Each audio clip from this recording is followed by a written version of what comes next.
Good morning, students. So today we will discuss about the divisions of the nervous system. So let's begin the class. There are two major subdivisions of the nervous system, that is the central nervous system and the peripheral nervous system. In the previous class also we have seen that central nervous system is composed of the brain and the spinal cord, and the peripheral nervous system is composed of the cranial nerves and the spinal nerves. So the nerves coming out from the brain is known as cranial nerves, and the nerves coming out from the spinal cord is known as spinal nerves. There are 12 pair of cranial nerves in human beings and 31 pair of spinal nerves. Now here you are observing this picture. The purple color one is the central nervous system. So the brain, and this is the spinal cord.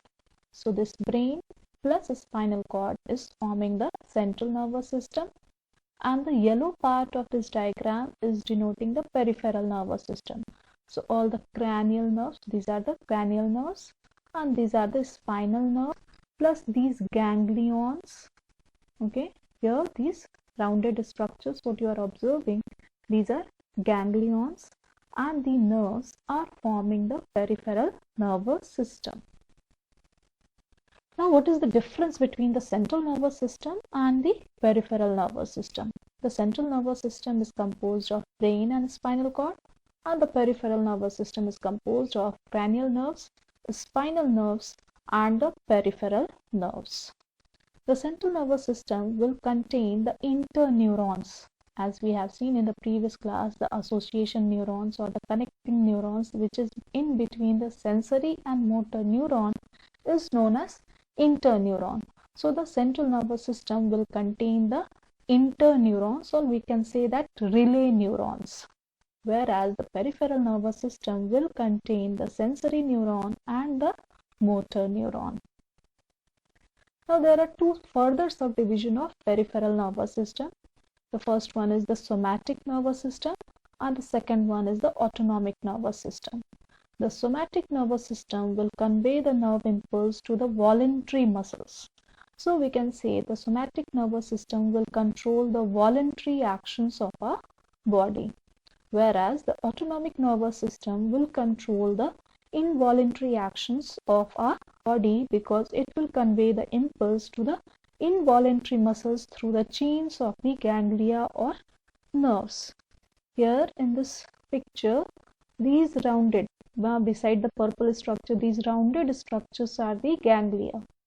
Okay, so these are the chains of the ganglia which is controlling the autonomic nervous system or the involuntary actions of our body. Okay, so ganglia and the nerves. Now here is the brain and the spinal cord. So brain and spinal cord is forming the central nervous system. Here is the peripheral nervous system.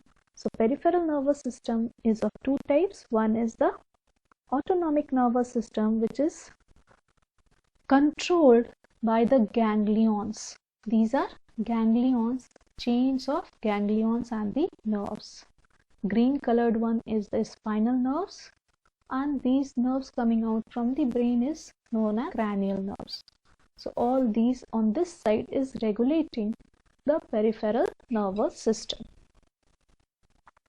Now our human brain. Human brain is the largest among all animals, as we are the most advanced group of animals on this earth. So human brain is the largest among all vertebrates or all animals, we can say. Now here are the certain facts about human brain. That human brain is the largest brain of all vertebrates related to body size. The weight of the human brain is 3.3 lobsters, or we can say 1.5 kilogram.